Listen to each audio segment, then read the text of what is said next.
Joining us now on Around the NHL is TSN Analyst, good friend, and 18-year NHL veteran, Ray Ferraro. Ray, you cover the NHL, lead analyst for TSN up in Canada. You see it, you report it. What are you seeing? And now we're getting into the final stretch here, and we're starting to see a lot of separations from the top teams in the NHL in their divisions. But some teams like Nashville, like San Jose, even the Montreal Canadiens are making a move in their division. How do you size up the NHL playoff race right now? Well, good to see you guys, first of all. And it's been just a remarkable year, hasn't it? I mean, it's so hard to get a handle on which teams are really good and which teams keep beating the same four teams in their division all the time. And so, when I watch Florida on television, for example, I have no reference point to the teams that they're playing, because in the North Division, we see the same seven teams all the time. It's just the same in your division. You see those same groups of teams and you're like, I think they're pretty good. I think they're pretty deep, but I don't know how they would be against another team. The playoff picture is really interesting because I think guys are getting worn down here. Physically, yes, by the amount of games that are piled into a short period of time, but mentally in particular, I think some guys are just getting worn out. Now, I didn't quite understand this bubble thing and living in a really restrictive way until I went to the World Junior Tournament and around the Christmas holidays in Edmonton, and TSN does that tournament. And for over 3 weeks, we were in a bubble. And literally, guys, I was outside either my hotel room, our meal room, or the arena, maximum 2 minutes a day. Yeah. Like that was it. So I couldn't believe how you settle into this like a fog. And so the guys go on the road and they're stuck. They can't go anywhere. And look, they're all playing. They're all, in the NHL, they're all living their dreams, but it doesn't mean that it's easy.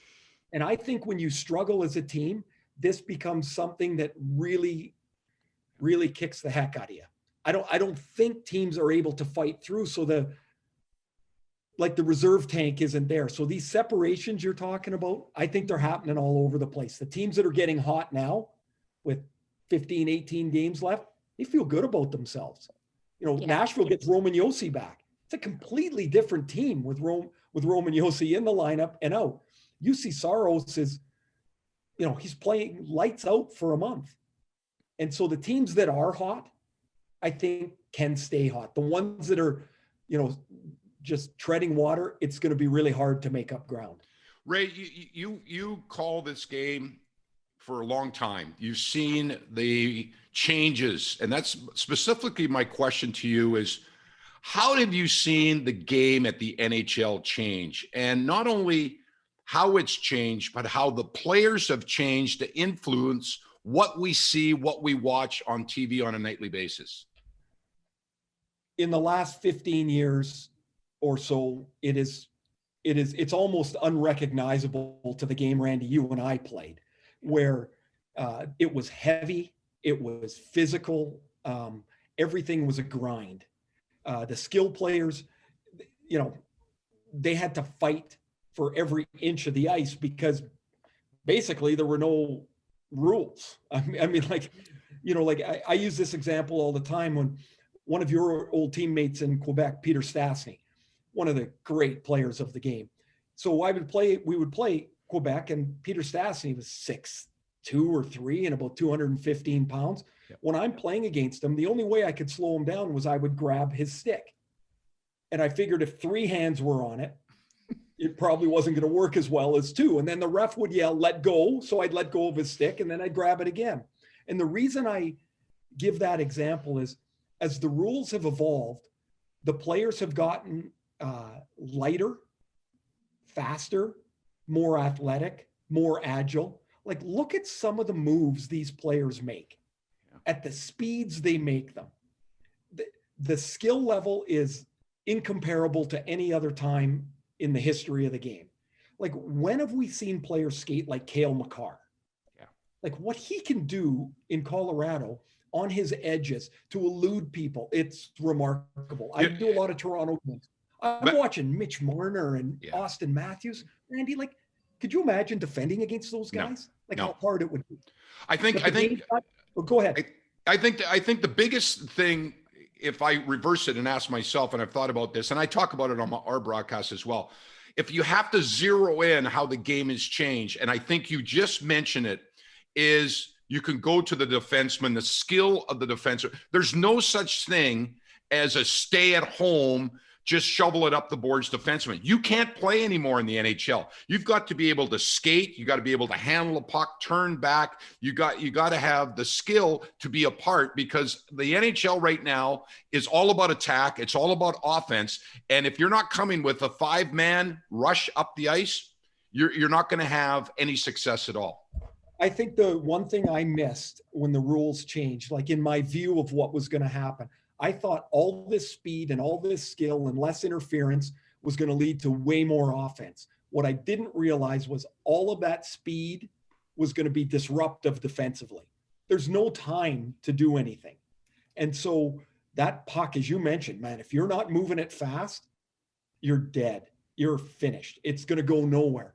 And I think the one beef I have is people that think that the game isn't physical anymore. It's not physical like we used to play physical, but man, these guys are going so quickly. Every bump is like a minor car crash. Yeah. And if you look at the NHL and compare it to the NFL, I compare these two because they're the most physical of sports. The NFL used to, like, their safeties and defensive backs used to maul receivers all over the place. And the NFL said, hey, wait a minute, these games are boring. So we need to open it up. And so they gave more advantage to the offense to try and complete passes down the field. Well, look what happened to the defensive backs and the safeties. They changed. The athletes they looked for changed. Right. In our day, a defenseman like Quinn Hughes, who was drafting him? Nobody. Now, he's 7th in the draft, right? That's what you want. You want Cale Makar. You want Quinn Hughes. You want Miro Heiskanen, right? There's very few players that could move around the ice like Aaron Ekblad at that size. Like that's just a rare player. So now it's mobility, it's agility, it's athleticism, and we see it all over the league. And to me, the game's in a great place because of it. Well, and Ray, you talk a lot about the differences between now and when you guys were playing. And I know you two missed each other by about a year, but I did a little digging and I mean, you have quite an incredible accolade list coming from your time in the WHL. Just can you talk a little bit about what it was like, at that age, to be having the success that you were having and just, how that really, led to the career you were able to establish for yourself, as a player in the NHL? Well, Katie, it was, I was like every other Canadian kid that played the game, I think. I never assumed I was going to do anything else but play in the NHL without knowing how hard it was going to be to get there, right? Like, you play and then you're good enough and you go to the next level and then you're good enough and you go to the next level. But to me, it was just the next team, right? I loved the game so much that I just wanted to play. But at that time, at my size, there wasn't a whole lot of guys that were going to be successful. So I somehow, I guess, felt that I was fighting everyone all the time. I was too small, I wasn't fast enough, and I wasn't tough enough. I kept hearing it over and over and over. And so, but I kept scoring. So I thought, well, that's got to matter eventually. But I never assumed that I wasn't going to make it.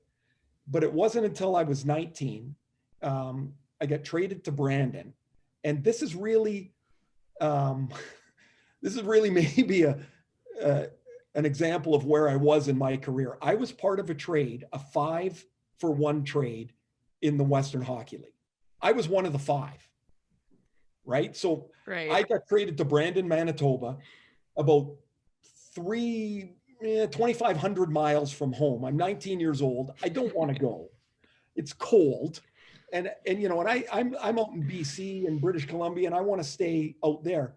But my dad, who never played hockey, but he just had a great feel for just about everything. And he knew me well. He said, and maybe he was overlooking, I was part of the 5 in the trade. He said, Raymond, these guys made a trade for you. You should honor that trade. You should go give it a go. And so I went there and I scored a hat trick the first game, scored a hat trick the second game, and I was off and running. I scored 108 goals that year. It was not until that year where I went, you know what? I think I can do this. Like, I think I can be an NHL player.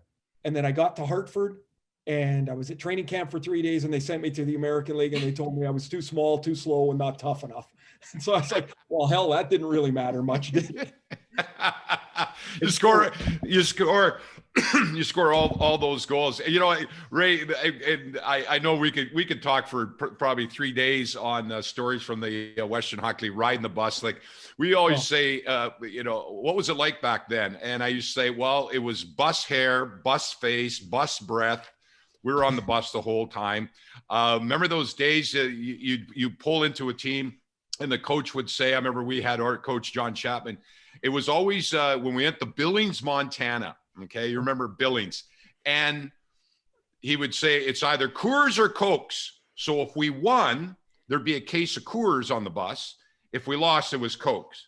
And if we got shut out, he would get the bus driver to pull over in the side of the road, and there would go to the Cokes, there would go to Coors, and there would go those awful sub sandwiches that they used to feed us as well. They would be right in the ditch. And then he'd turn around and say, oh, my little darlings, you better get a lot of sleep, because after the 6.5, 7 hour bus ride, we're going to have a little skating party. And then he would turn around and away we'd go. And it'd be 40 below zero. Remember getting your equipment underneath the bus and it would be frozen solid? We played one night in Brandon, the next night in Calgary, 13-hour bus ride. Yeah. And so after the first period in Calgary, we're losing, I don't know, lots to little. And our coach comes in and says, you guys got no legs, no energy. Oh, really? We're on the bus for 13 hours. It was, the Western League was hard. It prepared us, Ray. It prepared us for what we were. I say it all the time. It prepared us. How tough it was to play back then, that when we first turned pro, and of course you played a little bit in the American Hockey League, a little bit before you went on to Hartford and that, but it was a piece of cake once we turned pro from what we went through. Well, the games were hard. The travel was hard. You're so young, like physically, you're just not able to withstand that a lot of the time. Mentally, I'm 18, 19 years old. You're living away from home. It's not like now you could FaceTime your parents or, like the connection that you could have. Like we never had any of that. I remember calling home after every game. I'd call collect. Yeah. Oh yeah. I'm sure a lot we of had no money. You probably have no idea what collect calls are. You'd call the operator and say, I'd like to make a collect call, and you'd give them the number. And so my dad would answer and, do you accept the charges? He would have to pay. And so he'd say, yes. Well, I turned pro. I signed with Hartford. I get to my first apartment, and now I get called up. I'm in Hartford. I've got an apartment in the NHL. And one of my first phone calls was from my dad, and it's a collect call. And I get from the operator, he says, do you have a collect call from Ed Ferraro? Do you accept? And I'm like, yeah. I'm like, Dad, is everything okay? He says, I've been waiting years to make a collect call to you. Oh, that's great. Ray, we could talk so much about the old days, but you know what? We want to do a little rapid fire. We got a lot of things we want to discuss, what your involvement is. Katie's going to start it off, and we're going to go back and forth. We got a lot of things we want to ask you in the time that we have. Well, that was a fantastic story. Ray, we just got through Women's Month, and what a month it was. I had the opportunity to talk to so many great women across sports, do a roundtable, and it just really opened my eyes to some of the conversations that are so important. But, I know that's something that's very important to you as well. You've spoken a lot on it. Obviously, your wife, Cami Granato, one of the all-time, women hockey legends. But just talk a little bit about the now for her, because obviously it wasn't always this way. And just, what have you seen, her just, do in these last few years, from the time that you met to the time that, she, became the first scout for the Kraken? Just, what has that journey been like, and how have you gotten to see, her grow, but also, women's involvement grow? The first piece of education I got was when I met Cammie. She was actually the radio broadcaster in Los Angeles, off the 1998 Olympic gold medal that they won. And so I met her the next year in LA, and about a year and a bit later, she had gone back to playing.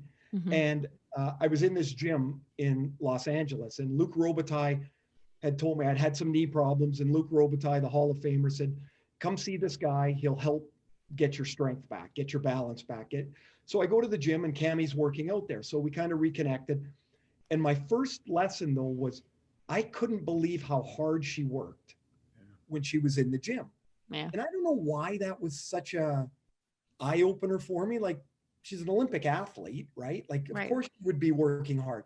But what I realized quickly was she's working every bit as hard as I am. The difference is I have a league. She didn't. There was nowhere to play between Olympics really competitively. And USA Hockey did virtually nothing with the women's game at that time. Yeah. So they would go long stretches without competitive games. So time goes on. Cammie and I get married. We have two young boys who are now 14 and 11. And she parked Cammie, the hockey player, for a decade. And she just wanted to throw everything into being mom. Mm-hmm. And our family is incredibly lucky for it. She's an amazing mom. And so the boys were looked after. And so looked after the way she wanted to look after the boys. Well, then the boys are getting a little older, and she's like, I can tip my toe back into this. And I think she was surprised how the hockey world wanted her back and how much they wanted her to be involved. Mm-hmm. And so she's been in touch over the years with the women playing on the U.S. Olympic team, kind of a behind the curtain mentor to a lot of them. She's seen them grow, challenge, demand, and have support that they never got in 2000. Yeah. It wasn't there. And so she's incredibly proud of where these women are and the opportunities that are now here. And the one change I would say that's undeniable is what social media has done is not allowed the conversation to be talked about once and then pitched in the garbage can. Mm-hmm. There's a momentum to women's sports. There's the momentum to fairness that's it will not back off, because social media will not let it happen. And it's the right thing to do. And it's not the right thing to do because, let's give women's athletics a little bit more. Hell, the NCAA just screwed up terribly at the basketball women's Final Four. Like, how do we think that's going to fly? It doesn't. It won't. It can't. And so Cammie, what I've seen through her is the opportunities that are there are also new, that the pipeline isn't full yet, isn't full of candidates yet. But I can't tell you how many women have reached out to Cammie and said, how do I get to be a scout? Mm-hmm. Because they can see what she's doing. If there is nobody scouting, why would a young woman think they could be an NHL scout? Well, now they know they can. Yeah. I was just before I got on this call, Cammie and I were talking about a couple of players of the game I was doing last night. And her knowledge is like, of course she can scout. Why can't she? Yeah. I think in hockey, and Randy, we've been around for a long time, but I think the thing we have to realize is we're not looking for people to lift the most weight. We're looking for people that have expertise in the game. And so if your pool of people is a bunch of guys that played in the NHL and that's it, you are missing an enormous talent pool. that's sitting there in evaluation, that's sitting there in management skills, that's connectivity through your organization. I don't know if you guys have had the opportunity to take a look at how the Seattle Kraken have hired their management teams and their front offices, their not public relations, their community build out, their Alex Mandrycky is their head of analytics. You look at the diversity and inclusion that Seattle is hiring in, that's not a one-off. That's the way it's going to be. Yeah. And they're going to hire the people they think are the best for the jobs. That's a long-winded answer to your question, but that's what a good one. That's what I feel is happening. And I'm seeing it through Tammy's eyes. Yeah. And the game, I think, is really now heading in the right direction as far as that inclusion, and especially with the women's a part of important roles and that's needed in our sport at all levels, whether it's at the NHL, collegiate, junior hockey, you name it, scouting, in management, evaluation, skills coaches. It's all really Randy, really good. It's not going to be very far down the road. I mean, I don't have a timeline, but there'll be a woman coach. There'll be a female absolutely, coach. and a general manager. Yeah, GM. Yeah. Now, no doubt. One thing with the GM thing, I think that's really important, and this is something I think we have to remember, is you can't go from not being in the game to being a general manager right away. There are now women that are working in more important roles through management, and they're sponging up experience and information. And then eventually there will be a candidate that will be undeniable. Now, Kim Eng, the GM in Florida in baseball, correct. She's been in baseball for 30 years. Yeah. Now, maybe she should have been hired 10 or 12 years ago. I don't know. But my point is, her experience in the game means she's qualified. There will be someone that will appear, and it won't be that far down the road. But more people are going to get hired into important roles that are going to be able to gain the experience to be a GM. It would be like you and I were broadcasters and saying, yeah, I could be a GM. No, I can't. I can't be a GM. What experience do I have running an organization, putting a scouting staff together? Yeah, managing a salary cap and different. You can't do that. And it would be impossible to think that there's a candidate, male or female, that has never done anything in management that could just be a GM. You have to gain experience, but now the opportunity to gain the experience is going to be there, and it is there. Ray, it must be amazing living with someone that's really famous. Don't answer that. Don't answer. Hey, Ray. I will tell you, my younger guy, Randy, he's 11. Yeah. So he's asked me a couple of times, and now he gets that I played hockey too. Yeah. Because he's more in tune that Mom is in the Hall of Fame, and he's asked a couple of times, Dad, are you in the Hall of Fame? No, just your mom.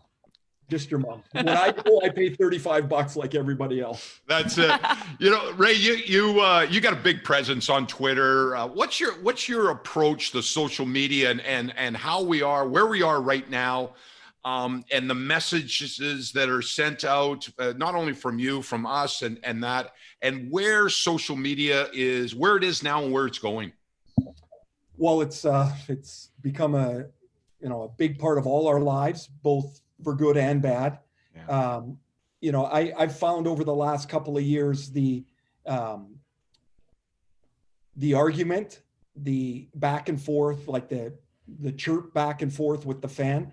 I've pulled away from that. Yeah. I'm just, and for no other reason that it gives me anxiety. It really does. To now all of a sudden I've let somebody I don't know come into my day and into my family's day and kind of get in my head.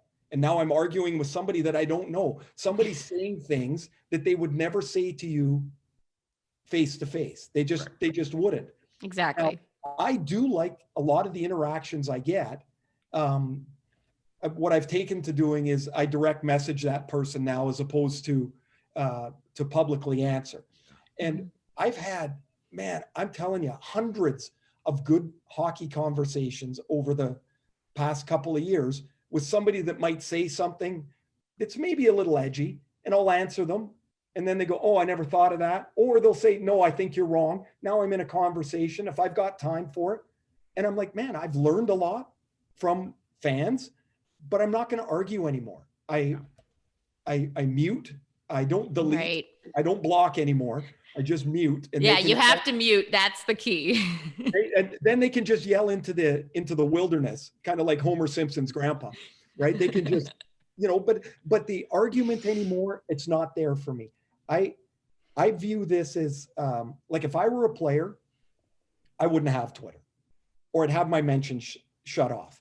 Why do I need some fan to tell me what a terrible player I am or what a great player I am? It doesn't matter. Yeah. So the players, I think, that are involved in it, they've got to find a filter to be able to engage, because they'd like to engage. I think we forget when we look at these players, they're all between 20 and 35 years old. Like, they're young people. Right. And they want to be on social media. That's what everyone else their age is doing. And so why wouldn't you? But you've got to have a filter, right? Like I'm sure, like, you guys are both, you're in the media, so you don't get all roses thrown at you. Oh no, certainly not. And so you're like, if you read 10 good comments about yourself, hey, you're doing a great job, you're doing a great job, you're doing a great job, and then one person says you suck. Why does that one carry more weight than the 10? But for me, it does. It does. I agree. And so that's where I've started to limit my interactions. I can't absorb it all. I don't have enough to absorb it all. And I'd be lying if I said I didn't care, because I do. Yeah. But the team, Randy, that's the way to grow the game. Absolutely. The team, the league, the more the league engages with social media, presents the players, tells more stories. I'd like to see them become more accessible through social media. I don't know if either of you have watched 1 second of F1 racing, car racing, in your lives. Oh, Jameson, he would love to talk to you about this. That's our other guy. I'm sure Jameson knows this series, and I'm telling you both, take 2 seconds on Netflix. Well, take an hour and watch the first episode. It's called F1 Drive to Survive. Yeah. And the reason I say this, the access that you get to the drivers and to what's going on is so incredible. I've become an F1 fan. I know 2 things: where my key goes, which you don't plug in anymore, and how you get in the car. I don't know anything else. I love it because I know I'm learning the drivers. I'm learning, like the team principal, who's like the general manager of a team. I'm learning you like this guy, you don't like this guy. The head of Red Bull, he's married to one of the Spice Girls. Yeah. Who's now a Spice Woman. What's about the people? It is. And I think the NHL doesn't quite get that yet. Because I can watch the Florida Panthers play, and I love Barkov. What a player. I know very little about him. Yeah. I don't know enough about him. I know there's still a little bit of that hesitancy, and they're guarded. They don't want to, especially I find, and not to categorize them. They're so intelligent. The Europeans, especially the ones that are still haven't mastered the English language and they are very, very hesitant because they don't want to make themselves look bad and then get the ridicule. You understand that, right? Like if we I still can't even speak the English language and I make mistakes in that. But think if you were in Finland and you were, you're playing in Finland and the reporter wants to ask you a question and have you answer it in Finnish. Man, I'd be guarded too, because absolutely each word is a search. Yeah. But I think the league could do a better job. If I were running that social media arm, I would tell everybody in it to watch that F1 series and say, how do we figure out how to do something like that? It is. Yeah. I'm no paid advertiser for it. I've talked about this series for a year. I think it is one of the best sports series. Like, I'm sure we all loved in some way, shape, or form the Jordan documentary. Yeah. Amazing. Well, it was because you saw all the footage. If it was a bunch of highlights, who cares? Right. It was about the footage of the people and the conflict and the resolution to the conflict and or not resolution, whatever it might have been. But that's 20 years ago with an iconic player. Right. It doesn't have to be an iconic player. Like there are super interesting stories. And why can't there be one for each team? Or why can't there be one? Why can't there be for example, they say for the first 2 months of the season, we're going to follow the Central Division. And you build stories for 2 months on these guys. You show it because it's all been edited together in a really cool fashion. And people are like, wow, I didn't know he did that. I didn't know he knew him. It would be awesome. Yeah. It's like the first time they introduced the 24/7 series with the Winter Classic, and you got to go into the room and you saw the personalities and the plane rides and little things that you just, you never knew. And there were funny moments that I can still remember watching that as a Penguins fan at the time, just, seeing the interactions between the guys playing their games and who's reading and, who's playing cards, just those things. And I think we're definitely, taking the steps to try to get there. And I mean, even with us here at the Panthers, trying to find ways with our Uncaged behind the scenes show, but there is still just that little bit of uncertainty and wanting to polish everything and make sure that, you're putting your best foot forward, but also wanting to share the stories. So that's sort of the line. But don't you think, Katie, though, that if they put those stories together and then, the edit comes to make the story, there's somebody that's going to okay that to go to air. Right. There has to be a trust between the broadcast and the players. Yeah. And there might be one thing that's going to make this, that will help make this happen. And that's escrow. And the more that the game grows, the more that the hockey revenues grow, the less escrow the players have to pay, the less salary they lose. Look, we're all well aware of what's going on with the pandemic. We're looking at, revenues there's very few businesses that are in doing great during this pandemic. Right. So how do you build revenue? You build revenue with a connection. You build revenue with enthusiasm. Well, we're all watching on TV and I'm like, you can only get connected so much. I was watching the game a couple of days ago, and I don't know how many fans are in the building, Randy, in Florida, but I'm like, man, to see people in there, to hear 4,000 to 5,000 every game. Yeah, and to hear a little bit of actual noise. Yeah, it's like, man, it's amazing. I miss that. Oh yeah. That is. Hey, Ray, we've got a little time left here. A couple of comments from you. You covered excellent as well with TSN, the World Junior Championships. Mm-hmm. It was remarkable. It was unique because of the situation in the bubble and that.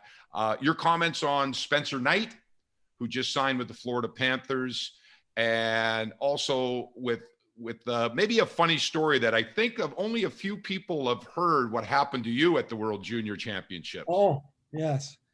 Spencer Knight, I'll start with. Don't forget Devin Levi, too. Well, yeah. Of course. He hasn't signed yet, so he's not a... Look at that. There's Florida's two goalie prospects standing 190 feet apart in the gold medal game. Wild. One of them a highly touted, one of them an underdog. Right. Correct. And they were both fantastic in the tournament. Now, it was really interesting, Spencer Knight's tournament, because he started out, got pulled in the first game. Yep. And really wasn't great last year, like his pedigree would suggest. And the difference maturity-wise, and I think we forget this, he was 18 2 years ago, an 18-year-old kid. Now he's a 19-year-old kid. But the difference in maturity was really remarkable. He walked down the hallway because the benches were right across, and he was just gone. He went down the hallway after he got pulled. And then he came back, and it was like he composed himself, and he just sat there. He didn't look like he was pouting. He looked like he was just the backup goalie. And I noticed in that moment a maturity that I don't know would have been there a year ago. Now he gets back in the net And each game, he got a little better. Mm-hmm. Each game, it seemed like it came easier to him, and like the read of the play, the rebound control, his size, his athleticism. Yeah. He's really good. He's an excellent prospect. I'll tell you, I didn't know Devin Levi from the next guy on the street. Most people didn't. When the tournaments, so Canada's got 5 goalies in camp. They get whacked with a COVID outbreak. They've got to shut everything down. So they picked the goalies. Like Devin Levi was not a highly touted guy, but they liked him and they liked his way. Well, he was going to be one of 2 or 3 that was going to fight for the starting job. They picked the team and they had these 3 guys. And he took the net and he just kept it. Owned it. Never gave it back. He doesn't play like a small guy. He's really patient. Like he's not like when you see the 2 of them standing together, Knight and Levi. Levi looks like he's, in a hole. Like Knight is a giant, and so, but he play. You know who he plays a bit like is Saros in Nashville. Yeah, he doesn't give away the top of the net, even though he's not very big. Mm-hmm. His read and reaction is incredibly quick. The one thing is whenever he gets to Florida, if you guys want to talk to him before a game, you got to talk to him really early. He's got to just think of this. He's got about a 2-hour stretching and preparation routine that he does. Can you imagine stretching for 2 hours? Ray. Ray, you and I used to just drink coffee and tell stories for an hour and 45 minutes. And then somebody goes, "Hey, whoa, warm up," and you got to get dressed. So a couple quick jumping jacks. That's it. They've got 2 really good prospects here. Knight is not far from being an NHL ready backup. Take a look at Carter Hart though in Philadelphia. Yeah. And the reason I mention him is Carter Hart is a tremendous goaltending prospect and the wheels have fallen off this year. He can't stop anything. And I think he's going to still be really good. Yeah, absolutely. But you have to be really careful about how much can they handle and how much failure can the goalie handle, because he's going to get lit up. Eventually he's going to get lit up in the NHL. It's going to happen. But everywhere he's been the best guy. Right. And so that's going to take a little bit of time. But I think they've got a tremendous prospect in Knight. Funny story. Let's end it on a funny Ray Ferraro story. So, good way to wrap it up. Now, so we're in the bubble for 3 weeks. And so there's no gym, there's no restaurant, there's nothing. So TSN provides me with a bike in my room. Okay, so it was actually kind of easy to stay fit. I had nothing else to do. So, and there was lots of football playoffs going on around then. So I get on the bike and pedal for an hour. And then I had my bands and I do my workout and all that stuff. So it's also really dry in Alberta.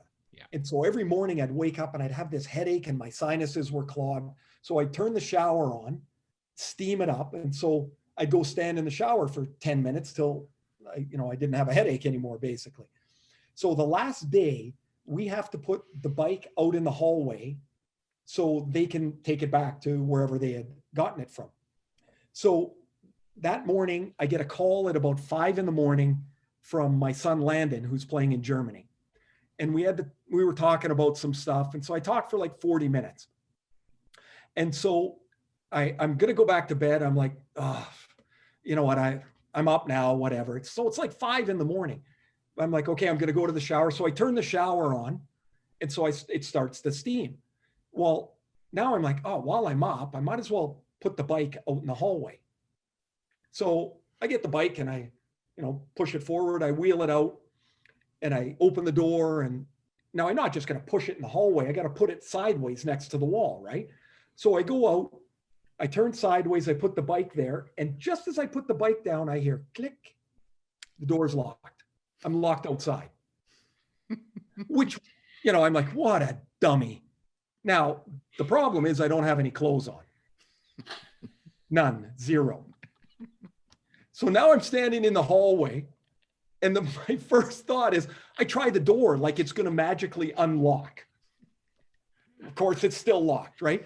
So I'm like, what am I going to do, right? I'm in a hallway and I'm naked. So I look down and I see the house phone is down by the elevators. So I look around, there's nobody here. So I walk down the hallway and I pick up the phone. Now, nobody's been in the hotel for 2 months, right? Because of COVID. So I pick up the phone, no dial tone. Phone's not working. Now I'm like, now what? So as I'm walking back, I hear Craig Button, one of our commentators. I hear him on the phone in his room right by the elevator. I'm like, oh. So I bang on the door, no answer, but I can hear him. And then it clues in. He's on a radio interview. So he's not going to answer. Oh. So now I walk back down to my room. I grab the door. I try to open it again. It's still locked, right? Shocking. At this point, I realize, I bet you there's security cameras here. Oh, yeah. Yeah. So I'm like, so now I got to walk back down the hall to knock on Craig's door. So I'm trying to cover up and walk down the hallway. And I get down there. I bang on the door. He's still on the phone. So now I'm like, Craig.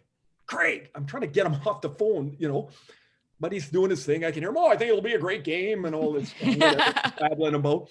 So now I walk back down the hallway and I go down to where the service elevator is. And I'm like, I don't know, maybe there'll be something in here. I open the door and again, the hotel has been empty for 2 months.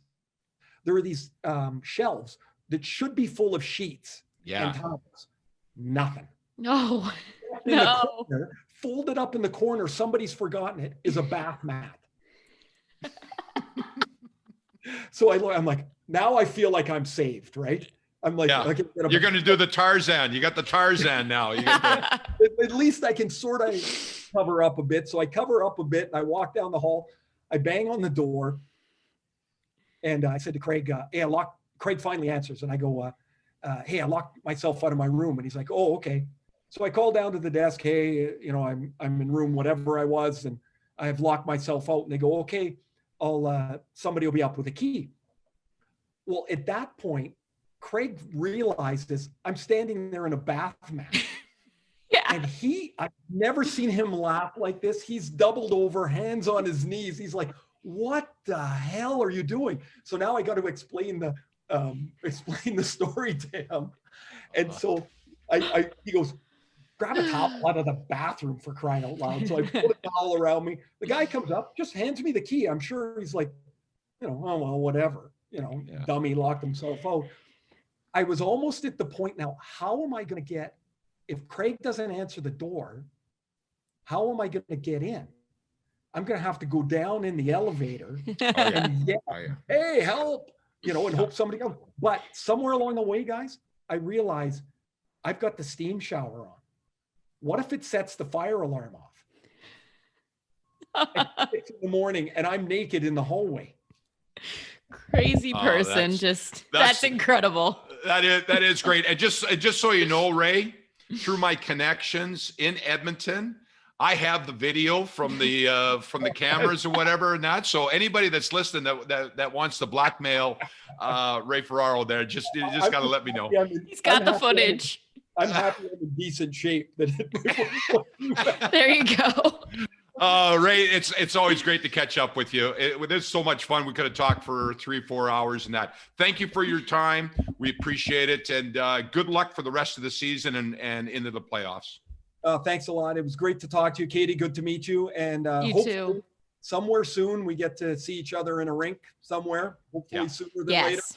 And I got to tell you, I'm enjoying watching the Panthers. I'm enjoying watching my old teammates, Joel Quenneville and Ulf Samuelsson and Andrew Brunette, all of them old teammates in different places. And they've done an amazing job, and that team is fun to watch. We are having fun covering them, that's for sure. Thank you so much again, Ray. We really appreciate your time. And like you said, can't wait to be back in the rink. Yeah, be well. Peace, everybody.